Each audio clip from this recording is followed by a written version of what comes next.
तो आखिरकार खत्म हो ही गया बंगाल का महाचुनाव पर्व और ये स्पष्ट हो गया जनादेश बीजेपी के पक्ष में रहा। बम्पर जीत, जैसे कि हमारे चैनल पे राजू बिस्ता जी कह के गए थे कि थंपिंग मेजोरिटी के साथ बंगाल में बीजेपी की सरकार बनेगी। तो वैसे ही नॉर्थ बंगाल से south Bengal, from Kalimpong to Kakdwip, हर जगह पे पहाड़ से सागर तक जो बंगाल है, हर जगह पे कमल खिला है। और ये कमल खिलने के पीछे राज क्या है, क्या क्या फैक्टर काम किया, आखिरकार जाइंट किलर बन के शुभेंदु अधिकारी क्या सीएम पद के दावेदार बन गए हैं, कब शपथ ले सकते हैं बंगाल की नई सरकार, कौन बन सकता है मुख्यमंत्री, और क्या क्या हुआ पूरे इस चुनाव के दौरान, और कैसे बीजेपी ने जीता बंगाल को। जो बंगाल श्यामा प्रसाद मुखर्जी की धरती है, जहां पे श्यामा प्रसाद मुखर्जी की जन्मस्थली, जो फाउंडर माना जाता है बीजेपी का जनसंघ के बाद, जनसंघ के द्वारा ही बीजेपी आए बाद में, तो उस श्यामा प्रसाद मुखर्जी की धरती में पहली बार इतिहास रच दिया बीजेपी ने और बीजेपी सरकार बना रहे हैं। इसके बारे में अब डिस्कस करेंगे, एनालिसिस करेंगे। रोशनी है मेरे साथ रोज की तरह। हम थोड़ा कैजुअल तरीके से दर्शकों को समझने के लिए समझाएंगे कि ये चुनाव कैसा था, ये चुनाव हुआ कैसे, और ये चुनाव में फैक्टर क्या कह रहा है, और आज के रिजल्ट क्या क्या रहा। रोशनी। तो इस बार खिला कमल बंगाल में, और वो भी बहुमत के साथ, जो एक्सपेक्ट नहीं किया था। बहुमत एक्सपेक्ट नहीं किया था, या फिर ये नंबर एक्सपेक्ट नहीं किया था। बहुमत तो एक्सपेक्ट किया था, हाँ, लेकिन इतना ज्यादा थंपिंग नहीं। कमल खिलेगा तो पता था, पर इतना थंपिंग मेजोरिटी के साथ खिलेगा वो पता नहीं था। अच्छा, मैं बस रिजल्ट बता दूं अभी तक का। ईसीआई की वेबसाइट के, मतलब बीजेपी सरकार बना चुकी है, 190 सीट जीत चुकी है, 207 सीटों में बीजेपी आगे चल रहा था, उसमें से 190 सीट जीत चुके हैं, 17 में अभी भी आगे चल रहे हैं। और टीएमसी 80 सीटों में आगे चल रहे थे, उनमें से टीएमसी 64 सीट जीत गए हैं। और सबसे बड़ी खबर जो है, ममता बनर्जी 15,000 वोटों से, 15,000 से ज्यादा वोटों से हार गई है बंगाल में। 2 बार ऐसा हुआ, शुभेंदु अधिकारी जी ने पहले नंदीग्राम में 1956 वोटों में हराए थे, उसके बाद 15,000 से ज्यादा वोटों में ममता बनर्जी को, शुभेंदु अधिकारी ममता बनर्जी के जो खास ताल्लुक हैं वहां पे फिर से हराया है। तो ये सबसे बड़ी खबर है आज का। तो जो ये भवानीपुर का बात कर रहे हो, उसमें जो ममता बनर्जी ने दावी किया था कि वो जीतेगी, एकदम बोले थे कि सुहाई बोल दिए थे कि हम जीतेंगे, क्योंकि धैर्य रखें। फिर जब वो पिछड़ने लगी, तो बीजेपी शिकायत कर रही है कि वो डर के मारे भाग गई। अब बोल रहे हैं कि सीआरपीएफ धक्का दे दिया। हालांकि टीएमसी इसके पहले भी झूठ बोल चुके हैं ओपन स्टेज में, और इलेक्शन कमीशन फुटेज भी निकाला था कि कोई जो इंसान थे, जो वैश्यस थे, जो जिनका हार्ट अटैक में मौत हो गया था, उनको बोल दिया गया था कि सीआरपीएफ ने मार दिया। तो ये गलत था, तो ये हुआ था। लेकिन बंगाल में ऐसा होता रहता है, चुनाव हारने के बाद ईवीएम को गलत ठहराना। इस बार काउंटिंग बहुत कड़ी सुरक्षा के साथ हुआ था। रोशनी और मैं सुबह से कवर कर रहा था। रोशनी, कितना सुरक्षा था? नॉर्थ बंगाल का सिनेरियो थोड़ा डिस्कस करते हैं। तो पूरा बंगाल में 3 लेयर सिक्योरिटी फोर्स था काउंटिंग में। हाँ, काउंटिंग में। तो जो आगे का 2 लेयर था, उसमें स्टेट फोर्स और सेंट्रल फोर्स दोनों ही थे। जो अंदर का था, उसमें सेंट्रल फोर्स का रोल ज्यादा था। तो इस बार जो सिक्योरिटी को लेकर सवाल पैदा ही नहीं होता है, क्योंकि इस बार सिक्योरिटी इतना अच्छी तरीके से व्यवस्थित किया गया था। और जो आज रिजल्ट हुआ है, पोस्टपोल वायलेंस का खबरें कम है। तो पिछली बार की तरह वायलेंस नहीं हुआ है। ये हो सकता था अगर तृणमूल जीत जाता, क्योंकि अगर अब देखें कि अभिषेक बनर्जी गाड़ी के ऊपर खड़े होकर बोल रहे हैं कि 4 तारीख के बाद रात 12 बजे के बाद हम देखेंगे किसके घर में कौन बाप है दिल्ली में, वो बचाएगा। और उसके बाद ममता बनर्जी बोल रहे हैं बदला होगा। उसके बाद बोल रहे हैं कि अगर कोई भी बीजेपी करेगा तो उनको प्लेकार्ड लेके घूमना पड़ेगा, मैं बीजेपी नहीं करूंगा, मैं बीजेपी नहीं करता, इतना बुरा हालत करूंगा बीजेपी वालों को। तो ये थ्रेट कल्चर चल रहा था। मान लो ये जो अभी जनादेश आया है, और एक और बड़ी बात जो ममता बनर्जी ने कही थी, किस कम्युनिटी के नाम कही थी वो हमें पता नहीं है, लेकिन उन्होंने ये कहा था कि हम है इसीलिए आप सही हो, अगर हम ना हो तो 1 सेकंड लगेगा, 1 मिनट लगेगा, ऐसा कुछ कि कोई कम्युनिटी अगर चारों तरफ से आपको घेर लेंगे ना, तो बचने का रास्ता नहीं मिलेगा। तो एक इसी के सीएम के ऊपर मैं मुंह से ऐसे और लैंग्वेज। बात ऐड करना चाहती हूँ। इस बार जो सिनेरियो है बंगाल रिलेशन के ऊपर, we can say this, Mamata Banerjee ये हार एक्सेप्ट नहीं कर पा रही है। हाँ, उन्होंने आगे आकर मीडिया में भी बोल दिया है कि उनको सेंट्रल फोर्स ने धक्का धक्का दिया किया, हाँ। मारा। वहां पे तो सीसीटीवी फुटेज है, तो अगर धक्का मारेगा तो सीसीटीवी से तो निकल जाएगा। हाँ, तो मैं और बताना चाहती हूँ कि इससे पहले भी Mamata Banerjee victim card play कर चुकी है। हाँ, और 2021 सब में, तो सार्वजनिक है ये चीज। 2021 में हाँ। वो पैर चोट लगा उनका, वो व्हील चेयर में घूमने लगे, तो उसके बाद भी मतलब तभी लोग बोल रहे थे कि ये एक्टिंग कर रही है, लेकिन हम ऐसे नहीं बोल रहे हैं, लोग विरोधी शिकायत कर रहे थे। हाँ, ये सब चीजें जो अभी लोगों का कहना है वही हम साझा कर रहे हैं हाँ अभी। हाँ हाँ। लेकिन अगर रोशनी अगर देखा जाए नॉर्थ बंगाल में तो कमाल हो गया। खास करके जो दार्जिलिंग और जो चिकन नेक के बाद वाला जो ये लंबा वाला हिस्सा है, मालदा दिनाजपुर छोड़ दीजिए, लेकिन ऊपर का जो हिस्सा है उसमें तो पूरा भगवा भगवा हो गया। सिताई में बस एक सीट, वो भी बहुत कम मार्जिन में, हाँ। 1200 या फिर 2000 के अंदर टीएमसी जीता है। रोशनी एक बात पे अगर गौर करें तो उत्तर बंग का जो पहाड़ी इलाका है, दार्जिलिंग, कालिम्पोंग, कार्शियांग, इस जो जगह, जो क्षेत्र है, जलपाईगुड़ी, अलीपुरद्वार, कुछ बिहार, ये जो क्षेत्र है, खास करके पहाड़ के क्षेत्र अगर देखें, पहाड़ में पूरा भगवा ही भगवा हो गया। रीजन क्या है इसका? पहाड़ में भगवा ही भगवा, वो भी मेजोरिटी के साथ एकदम। तो इसमें मैं पहले तो बीजेपी का जो एमपी है दार्जिलिंग का, राजू बिष्ट जी, उनका जो भूमिका रहा, उनका योगदान है बोल सकते हैं। तो मैं एक बात को गौर करके बोलना चाहती हूँ, जो दार्जिलिंग का एमपी है राजू बिस्टा जी, उनका बहुत बड़ा भूमिका रहा है इस बार। अच्छा। नॉर्थ बंगाल वैसे तो बीजेपी का स्ट्रॉन्ग होल्ड है पहले से ही, पर जो इस बार पहाड़ी क्षेत्र में और पूरा नॉर्थ बंगाल को कंसिडर करें, देखो स्ट्रॉन्ग होल्ड है तो तुम बोल रहे हो स्ट्रॉन्ग होल्ड, लेकिन स्ट्रॉन्ग होल्ड को बना के रखना आसान नहीं है। मान लो कि 2000 जब 14 का इलेक्शन हुआ था, 9 का इलेक्शन हुआ था लोकसभा, तब से दार्जिलिंग सीट में बीजेपी जीतती आ रही है। पहले जसवंत सिंह, उसके बाद राजू बिस्ता जी, हाँ मतलब जीते, सुरेंद्र सिंह अहलूवालिया भी जीते थे। तो ये जो लगातार दार्जिलिंग के वासी हैं, जो गोरखा हैं, बीजेपी के ऊपर भरोसा रखना, और खास करके अभी जो कलिम्पोंग का जो कैंडिडेट थे, जो बीजीपीएम के कैंडिडेट थे, वो बहुत मतलब फाइट दे रहे थे, टफ कॉन्टेस्ट था, लेकिन इसके बावजूद 20,000 से ज्यादा वोटों से जीतना क्या पेनिट्रेट कर गया लोगों के अंदर? ये क्या राजू बिस्ता जी की करिश्मा है?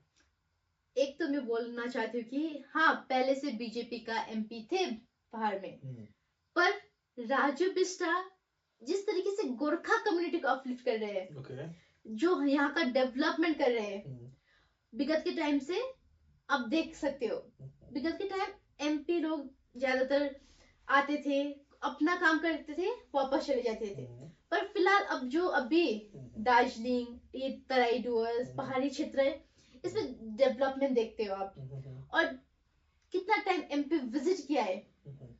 पिछले बार का जितने एमपी थे वो एज अ गेस्ट थे, पर ये जो अभी राजू बिस्टा जी है, फॉर द पीपल है। लेकिन पिछली बार के एमपी भी तो बीजेपी के था। मेरा कहना मतलब मेरा कहना ये है कि देखिए, मतलब मान लो कि बहुत दिनों से किसी जगह पे बीजेपी का एमपी है, फिर भी वो अपना स्ट्रॉन्ग होल्ड बना के रख रहे हैं, तो इसके लिए करिश्मा चाहिए होता है। मैं बताना चाहती हूँ कि अपना सेंटिमेंट, राजू बिस्टा भी एक गोरखा ही है।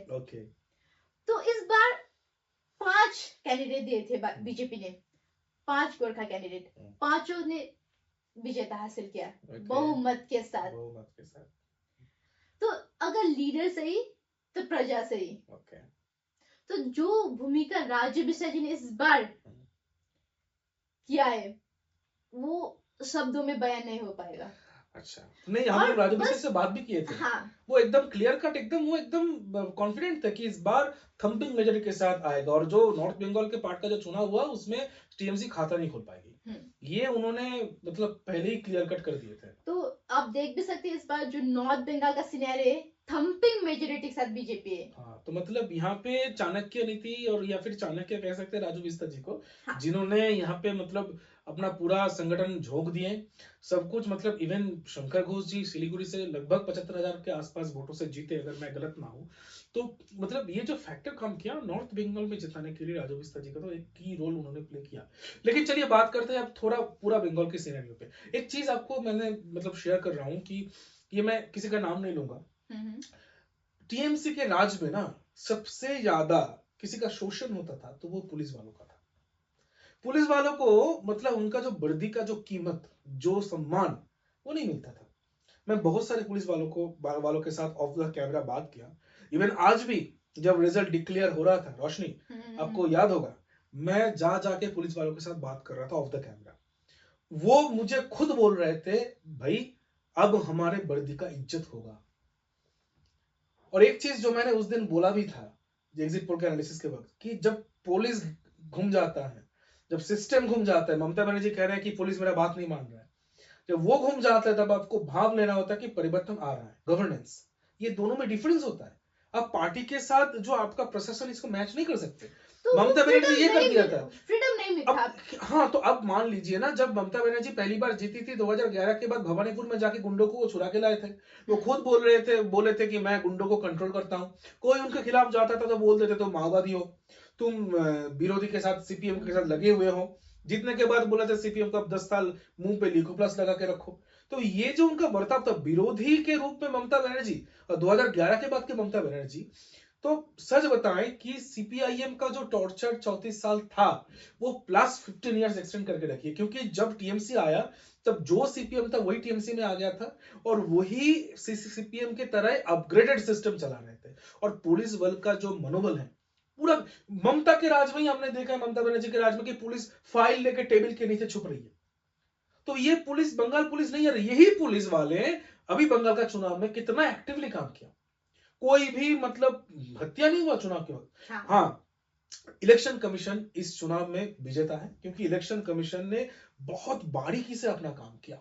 मैं तो बोलूंगा इलेक्शन कमीशन, जो chief election commissioner Gyanesh Kumar है, जो मनोज अग्रवाल जी हैं सीईओ हमारे, तो ये लोग एकदम क्या क्या किए रोशनी, ये तुमको समझना पड़ेगा डिटेल में।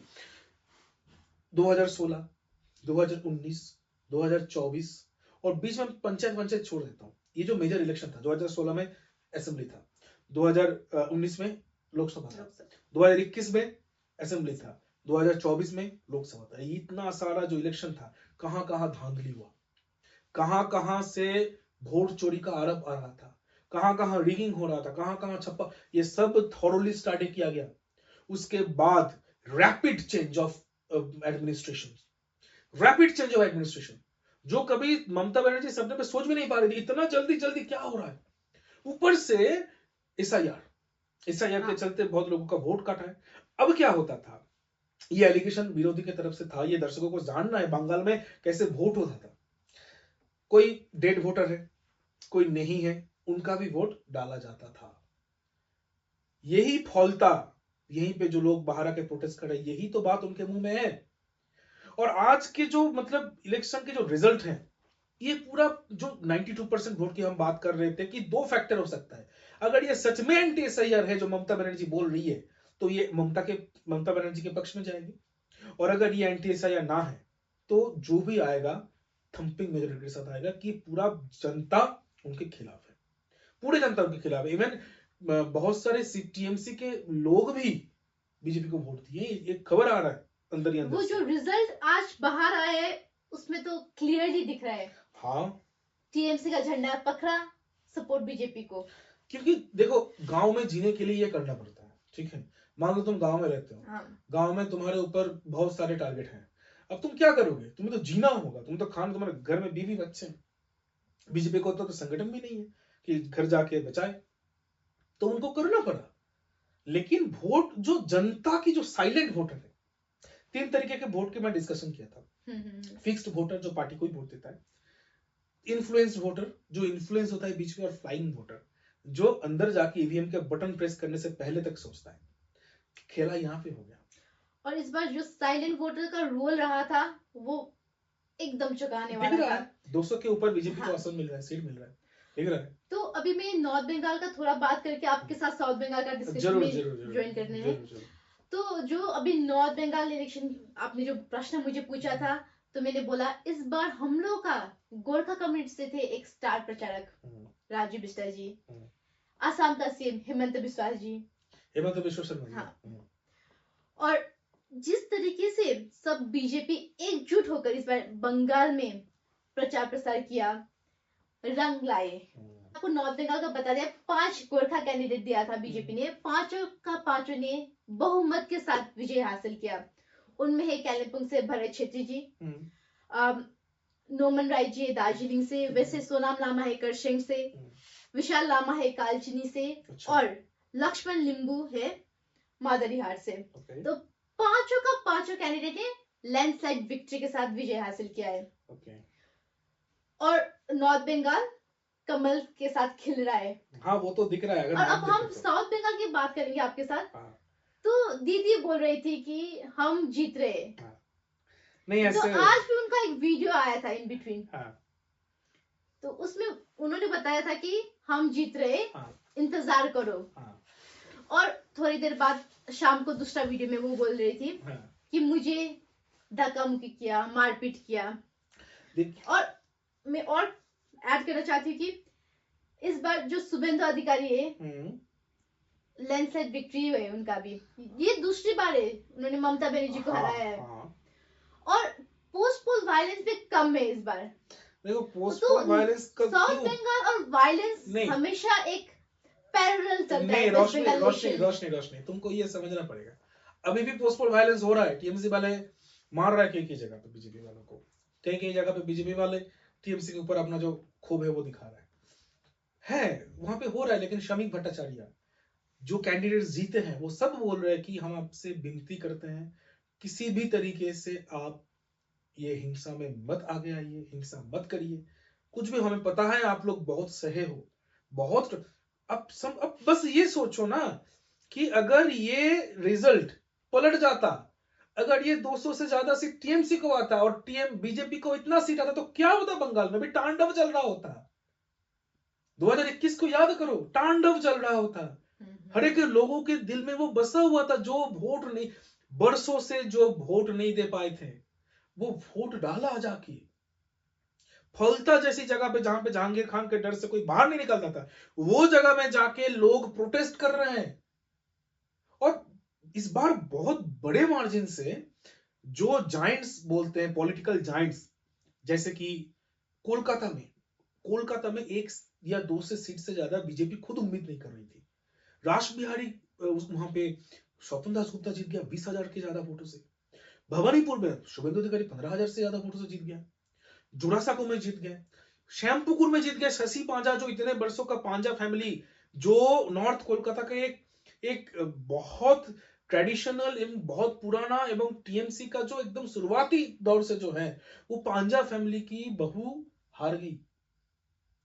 साउथ 24 परगना, जहां बीजेपी मतलब दांत नहीं काट सकती थी, जहां टीएमसी का स्ट्रॉन्ग होल्ड था, वहीं पे सील काट दिए। अगर वेस्ट बंगाल की मैप देखोगे ना तो पश्चिमी साइड जो है, पुरुलिया, बांकुड़ा, झारग्राम, मिदनापुर, पूरा भगवा ही भगवा है। एक तरफा बीजेपी को वोट मिला, एक तरफा। और इस बार कोई नहीं बोल पाएगा कि कोई वोट नहीं डाल पाए, रिगिंग हुआ है, ये हुआ है, वो हुआ है। ये जनादेश है, जनादेश को मान लेना चाहिए। और एक इंसिडेंट आपको बताएं, अभिषेक बनर्जी बोल रहे थे कि 4 तारीख के बाद देख लेंगे। अभिषेक बनर्जी इलेक्शन कमीशन जो अभी जो काउंटिंग हो रहा था हेस्टिंग्स में, वो आए थे दोपहर को। उनको कमीशन ने बोला आप यहां से चले जाइए, क्योंकि आप कैंडिडेट नहीं हो। जैसे कि कोई मीडिया पर्सन भी घुस नहीं पाया जिनके पास ऑथोराइज लेटर ना, ऑथोराइज आईडी कार्ड ना हो, वैसे ही अभिषेक बनर्जी को भी बाहर निकल दिया गया था। शुभेंदु अधिकारी और ममता बनर्जी दोनों का फोन सीज कर लिया गया था, क्योंकि उनका फोन मिला था अंदर। इलेक्शन कमीशन इतना हार्ड होकर काम किया। और एक बड़ी खबर आपको दें, कोई भी फाइल मिसिंग ना हो, इसके लिए बाकायदा नोटिस जारी किया गया है कि कोई भी स्कैन नहीं होगा, कोई भी जेरोक्स नहीं होगा। जो ऑफिशियल है नवान्न, जो वेस्ट बंगाल का जो एडमिनिस्ट्रेटिव बिल्डिंग है, वहां से कोई भी फाइल, और कोई भी एडमिनिस्ट्रेटिव बिल्डिंग से कोई भी फाइल बाहर नहीं जाएगा, कोई भी फाइल नष्ट नहीं कर पाएगा। हर जगह पूरा सीआरपीएफ घेर लिया है।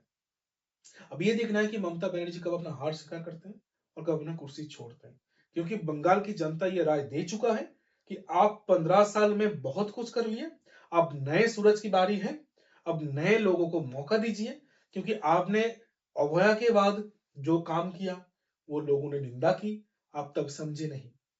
मेसी को जब कोलकाता लाए तब आपने जो कांड किया तब भी आप समझे नहीं। नॉर्थ बंगाल को आप शुरू से डिप्राइव करते आए तब भी आप नॉर्थ बंगाल की आवाज को समझे नहीं। चिकन नेक जो कि इंपॉर्टेंट पॉइंट है तभी आप समझे नहीं। गांव गांव में अगर 1,20,000 1,40,000 घर का पैसा घुस रहा है तो उनमें से 20,000 25,000 रुपए आप ले रहे हो, तभी भी आप समझे नहीं। आपको जब बोल रहे हैं कि मुर्शिदाबाद में हिंदुओं के साथ ये हुआ है, हरगोविंद दास चंदन दास इसको जानबूझ के मारा गया है, आप बोल रहे हो मेरे सीने के ऊपर से हो जाएगा, मैं मर जाऊंगा लेकिन वकफ पास नहीं होने दूंगा, मैं मर जाऊंगा, एसआईआर नहीं होने दूंगा, तब भी आप समझे नहीं कि आप आग के साथ खेल रहे हो। जब जुडिशियल ऑफिसर्स को अटक के रखा गया तब भी आप ये कहते उनका गुस्सा जायज है। अब ये भी बोल चुकी हो कि दुधेल गाय का लात खाना पड़ता है। अब हमेशा कुछ भी हो जाए, अब एक तरफा एक कम्युनिटी को अपीसमेंट करते आए हो। कोई भी इंसान किसी भी धर्म के खिलाफ नहीं होता, लेकिन अपीसमेंट के खिलाफ होता है, ये बात आपको समझना है। और ये इस बार जो हिंदू औरतें लड़कियां भर भर के वोट डाले, पानीहाटी में 22,000 से ज्यादा वोटों से अभया की जो मां है रत्ना देवनाथ वो जीत गई। हर एक मतलब पूरा चुपड़ा साफ हो गया टीएमसी का, और ये टीएमसी डाइजेस्ट नहीं कर पा रही है। ये टोटल सिनेरियो है आज के बंगाल का। और सिक्किम का चीफ मिनिस्टर प्रेम सिंह तामांग ने भी सभी को बधाई दिया है। उनका सोशल मीडिया हैंडल में उन्होंने पोस्ट किया है। और जो इस बार बंगाल इलेक्शन था, सबकी नजर था बंगाल में कौन बनाएगा अपना सरकार। तो अभी आज बीजेपी ने बहुमत के साथ अपना सरकार फॉर्म किया है। और इस बार जो स्टार कैंपेन रहे थे बीजेपी का, उन्होंने भी अपना बकायदा रोल निभाया है, जो आज रिजल्ट में दिख रहा है। और इस बार जो बंगाल इलेक्शन था, पिछली बार के कंपैरिजन में शांतिपूर्वक कंडक्ट हुआ है। शांतिपूर्वक तो हुआ है, अभूतपूर्व ऐतिहासिक है। हाँ, बंगाल स्वाधीनता के बाद, देश स्वाधीन के बाद बंगाल में इतना शांतिपूर्ण चुनाव कभी नहीं हुआ था। और एक और बात राजदीप, कि इस बार काफी समय के बाद नेशनल पार्टी जो केंद्र में सरकार है, उन्होंने बंगाल पे अपना सरकार बनाया है। हाँ, मतलब अगर आप 2011 को देखें तब ममता जी के साथ कांग्रेस का अलायंस था, यूपी अलायंस। हाँ। वो यूपी अलायंस तब भी गवर्नमेंट में था, चेंज अब हुआ था, तो उस हिसाब से देखेंगे तो एक अलायंस जो वहां पे है स्टेट में भी है। लेकिन अगर सिंगल पार्टी की बात सिंगल पार्टी, नेशनल जो पार्टी, और बीजेपी पहली बार कमल खिलाया, मतलब हाँ। कमल खिलाया तो खिलाया पूरा 200 के ऊपर। और एक चीज मैं बोल दूं, 2021 में सीपीआईएम का कोई भी सीट नहीं हुआ था। इस बार इलेक्शन कमीशन अभी भी दिखा रहा है सीपीएम का एक सीट हुआ है जो डोम कॉल में है, और इंडियन नेशनल कांग्रेस को 2 सीटें मिले हैं। और जो आईएसएफ जो भंगर की बात हम कर रहे थे, जो वायलेंस वाला भंगर है, बॉम्ब वाला भंगर है, उसमें जो शौकत मुल्ला है वो हार गए हैं, नौशाद सिद्दीकी वो जीत गए। जैसे राजीव बिस्टर जी ने द सिक्किम के साथ पहले बोला था कि हम बहुमत के साथ बंगाल जीत रहे, तो इस बार बंगाल में कमल खिला है, वो भी बहुमत के साथ। देखो रोशनी, एक और बात की मतलब मैं कहना चाहता हूँ कि बीजेपी के ऊपर जो एलिगेशन लगता आया था प्रचार के शुरू से कि बीजेपी बंगाली विरोधी है, बीजेपी आएंगे तो मांस खाना बंद कर देगा, तो इस बार एक चीज तुम मुझे बताओ, क्या तुम्हें नजर में आया आफ्टर इलेक्शन रिजल्ट जो कि बंगालियों को एड्रेस करने के लिए स्वयं प्रधानमंत्री जी ने किया? उनका अटायर, यस, वो आए, उन्होंने स्पीच दिया और उनका कंप्लीट अटायर था बंगाली एकदम। तो ये बात झलकाता है कि बीजेपी कितना सीरियस है बंगाल को लेकर। और एक बात है, बंगाल में जो बीजेपी कार्यालय है वहां पे मछली पकाया जा रहा है बकायदा, खिलाया जा रहा है बकायदा मछली। जो बीजेपी के ऊपर एलिगेशन लग रहा था कि वो आएंगे तो मछली खाना बंद हो जाएगा, मांस खाना बंद हो जाएगा, लेकिन वो किया है, वो बीजेपी बाकायदा अपने ऑफिस में वो सब भी किए हैं। तो जो झालमुड़ी को लेकर उनका ट्रोल हुआ था, तो आज सिक्किम में क्या किया, सिक्किम बीजेपी ने झालमुड़ी वाले को बुलाकर पूरा झालमुड़ी डिस्ट्रीब्यूट किया। बीजेपी का सरकार फॉर्म हुआ बंगाल में। हाँ, तो झाल तो लगा दीदी को, हाँ, झाल लगा दीदी को, मुड़ी खाया मोदी, झाल लगे दीदी मुड़ी खाया मूढ़ी खाया मूढ़ी, झाल लगा दीदी को। लेकिन ये एक चीज है कि ये जो झाल मुड़ी है ना, ये ट्रेंड कर रहा है रोशनी अभी, झाल मुड़ी ट्रेंड कर रहा है। आप लोग भी नहीं खाए तो झाल मुड़ी खा के देखो, बहुत अच्छा बनता है। झाल मुड़ी खाओ, और जैसे कि दीदी को झाल लग गई, जैसे कि मोदी जी ने बोला कि हम दिमाग नहीं खाते, हम मुड़ी खाते, झाल मुड़ी खाते, तो वही।